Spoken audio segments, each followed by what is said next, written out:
Ah!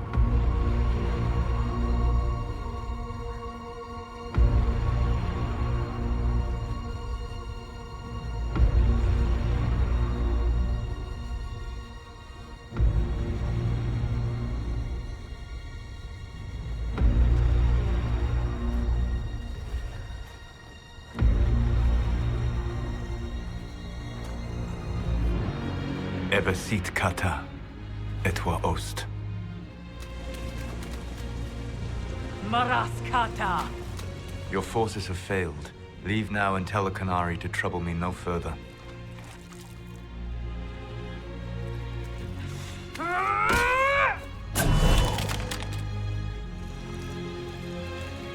Solus.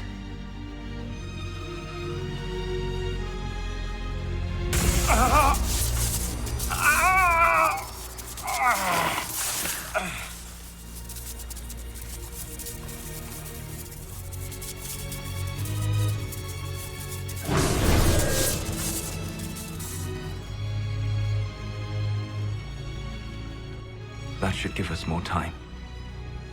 I suspect you have questions. How were you able to control the anchor? In the same way as when I stopped it from killing you at Haven. Although I am stronger now, the mark you bear was bestowed upon you by the Orb of Fen-Harel. My orb. Your Fen-Harel? I was Solus first. Fen-Harel came later. An insult I took as a badge of pride. The Dread Wolf inspired hope in my friends, and fear in my enemies. Not unlike Inquisitor, I suppose. You also know the burden of a title that all but replaces your name.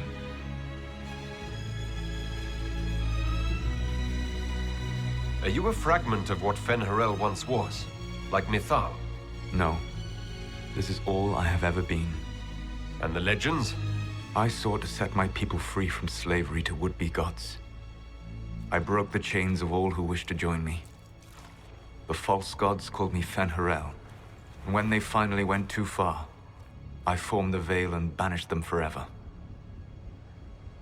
Thus I freed the Elven people, and in so doing, destroyed their world.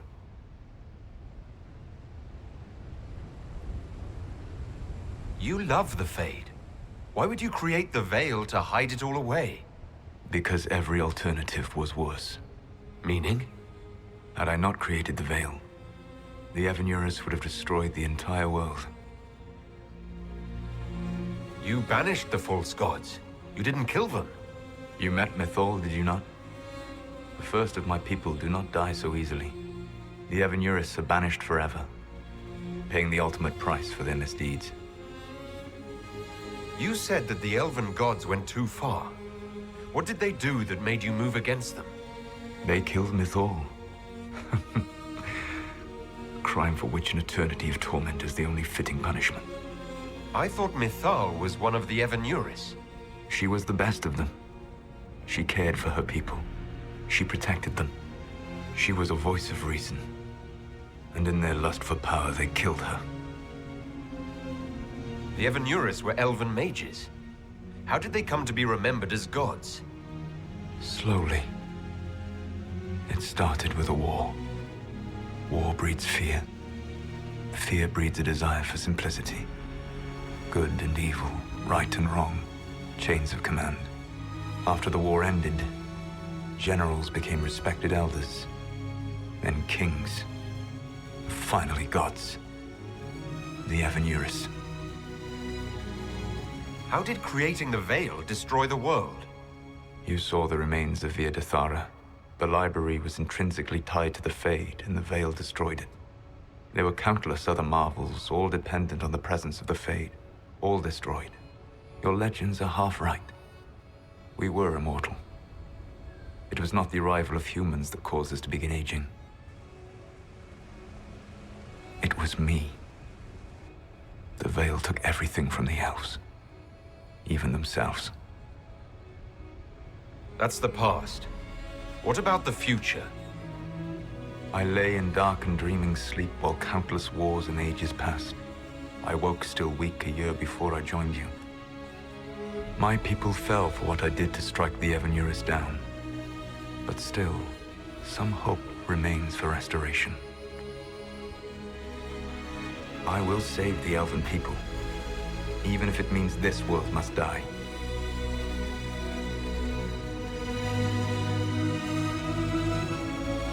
Let me help you, Solus. You cannot.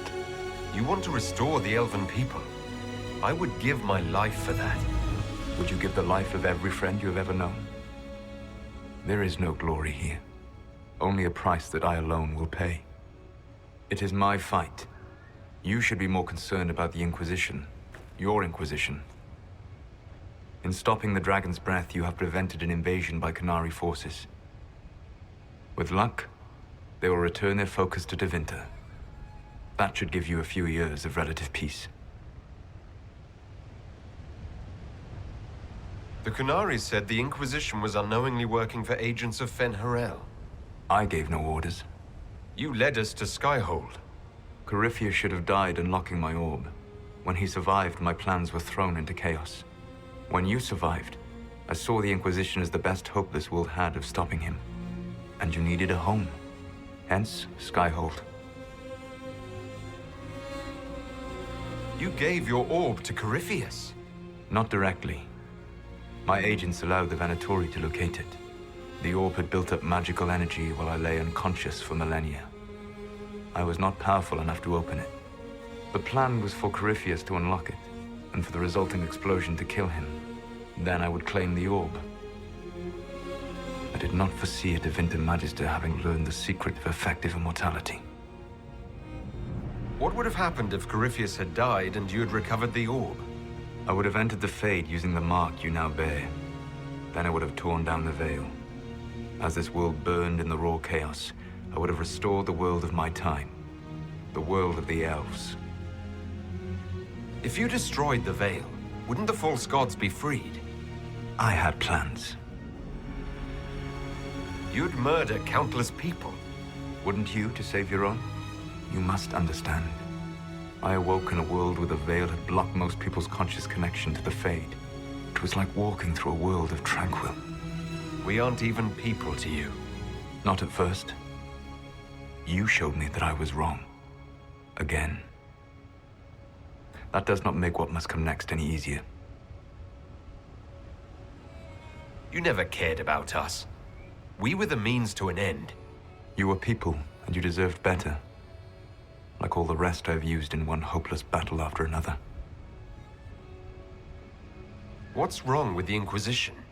You created a powerful organization, and now it suffers the inevitable fate of such. Betrayal and corruption. It's not that simple. Do you know how I discovered the Qunari plot? The plot I disrupted by leading them to your doorstep. The Qunari spies in the Inquisition tripped over my spies in the Inquisition. The Elven Guard who led you to the Qunari body? Who intercepted the servant with the Gatlock barrel? Mine. Why bother disrupting the Qunari plot if you're going to destroy the world regardless? You have shown me that there is value in this world, Inquisitor. I take no joy in what I must do. Until that day comes, I would see those recovering from the breach free of the Qun. Why? Because I am not a monster. If they must die, I would rather they die in comfort. In any event, it is done. So you let us do your dirty work? The mistake was yours to fix, Inquisitor. You control the Eluvians now? Yes. You remember Briala from Halam Shiral? For a time, she controlled part of the labyrinth. One of my agents was supposed to take it from her, but he did not succeed. I had to override the magic personally. The Qunari stumbled upon this section independently. With them gone, the Eluvians are now mine. There's still the matter of the anchor. It's getting worse. Yes, I'm sorry. And we are almost out of time. The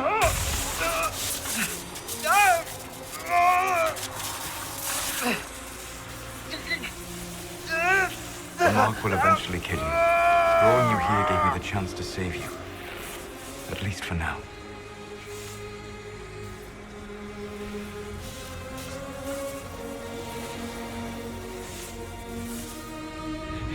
If I live, I'm coming to stop you.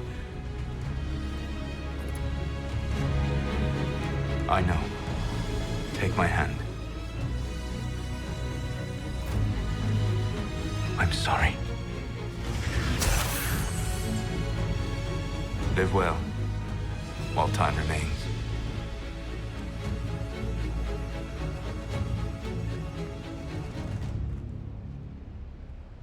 Something must be done, but we cannot lose the Inquisition now.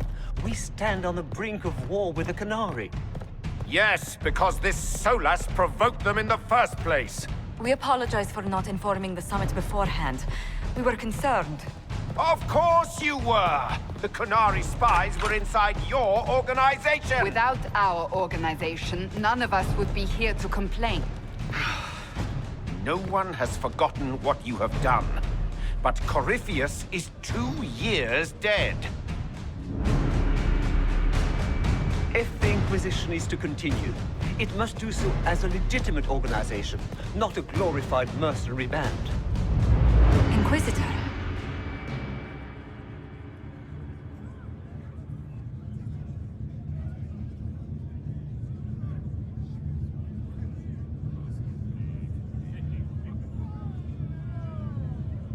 You all know what this is.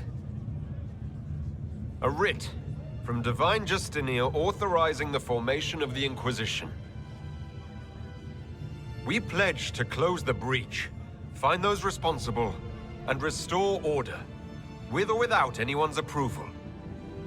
It wasn't a formally authorized treaty that saved Ferelden's people. It wasn't careful diplomacy that ended your inane civil war. It was never about the organization. It was about people doing what was necessary. Now, if you'll excuse me, I have a world to save.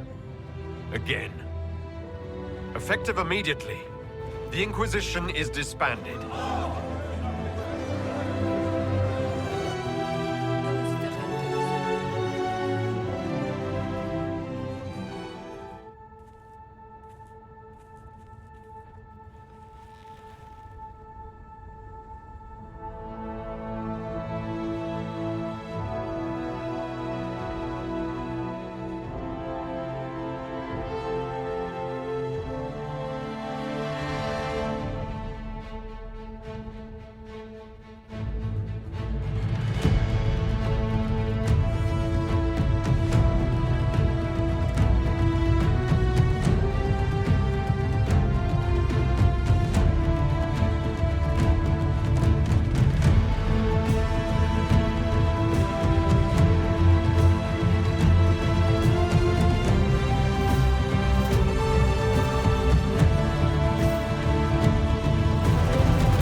My agents have found nothing. With the Illuvians, he could be anywhere. With the Inquisition officially disbanded, we have no army, no formal alliances. We have what we truly need. We will need to be careful. Solus knows everything about us. Who we are, how we work, our strengths and weaknesses. Then we find people he doesn't know. We will stop Solus by any means necessary.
What is this?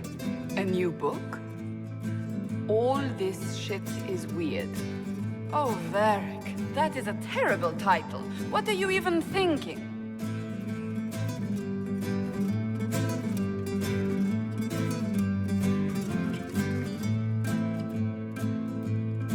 The sky churned like a rolling sea on a dark and stormy night, centered on a gaping hole that led to the arse end of nowhere. A hole that spit up many things that day, comets, demons, and a whole lot of trouble. It's about the Inquisition.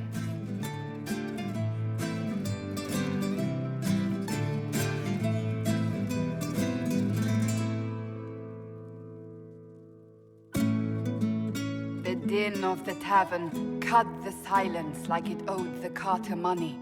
In the middle, in her element, Red Jenny. She looked me up and down, mostly down. Not playing, weirdy, she said, gesturing with and dismissively eating a sandwich. Don't write that. Seriously, piss up a robe. Sera made the subtext text, which suited me fine.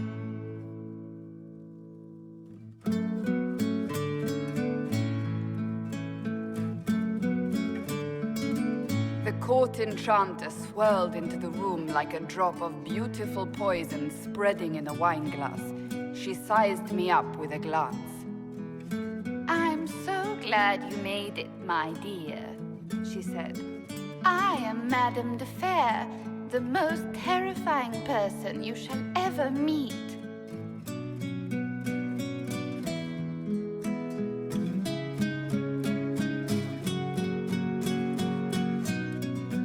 Leliana enfolded Alphonse in an embrace as warm as a serpent's kiss.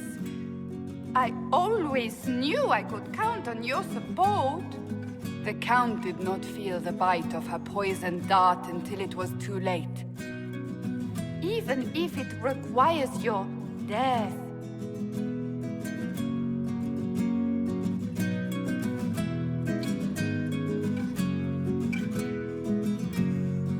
Drops of rain glistened on the griffin medallion grasped tightly in Blackwall's hand. The silverite wings of valor, they mean nothing. He flung the medal to the cold and uncaring ground. You don't know what I've done. You don't know me. So romantic.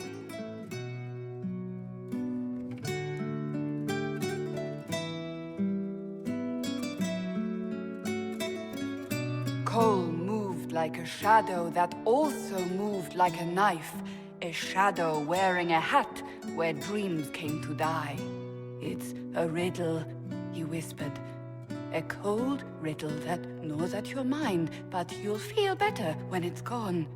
That makes as much sense as anything Cole says.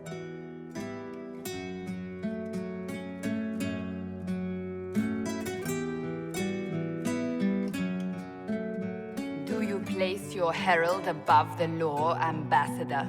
Whose law, my lady? Josephine's eyes glittered like angry opals. The law destroyed by rebellion, by civil war, by poor fiscal management. We are the law.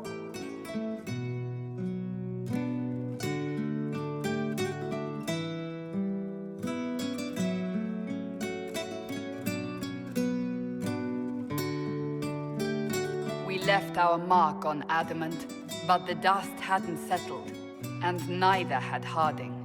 I can offer you a drink, if I catch your meaning. If you caught my meaning, you'd have offered a double. What is even happening here?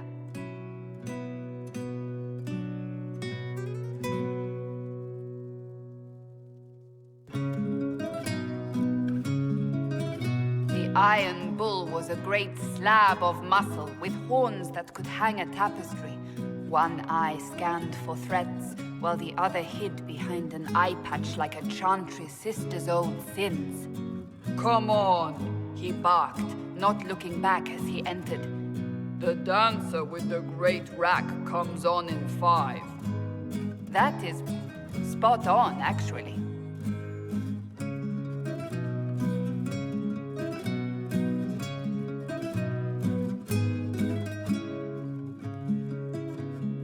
The commander had the look of a Templar who had seen the worst of humanity, yet still had the time to style his hair.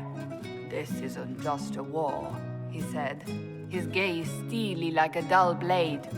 It's the only war. Cullen! That's Cullen!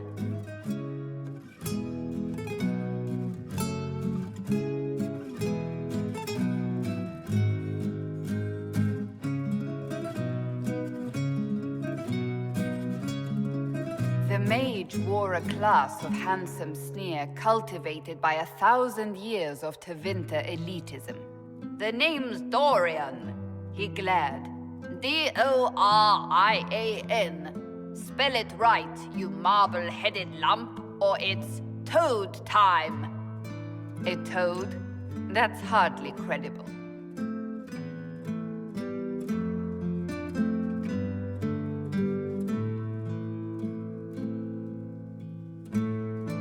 The bold elf spun, mage staff crackling like the city after a good man's murder.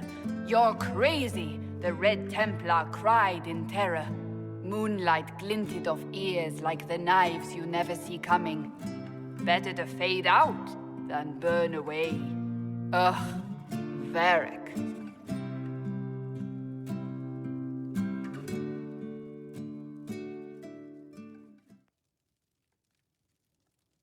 Wait, where am I? I don't... Oh, here it is. The Seeker clutched at my vest, her tears as desperate as they were pitiful. Varric, I was wrong about everything, she sobbed. Could you find it in your noble heart to forgive me? That dwarf, he put me in the book! I'm in the book! I am reading the shit out of this!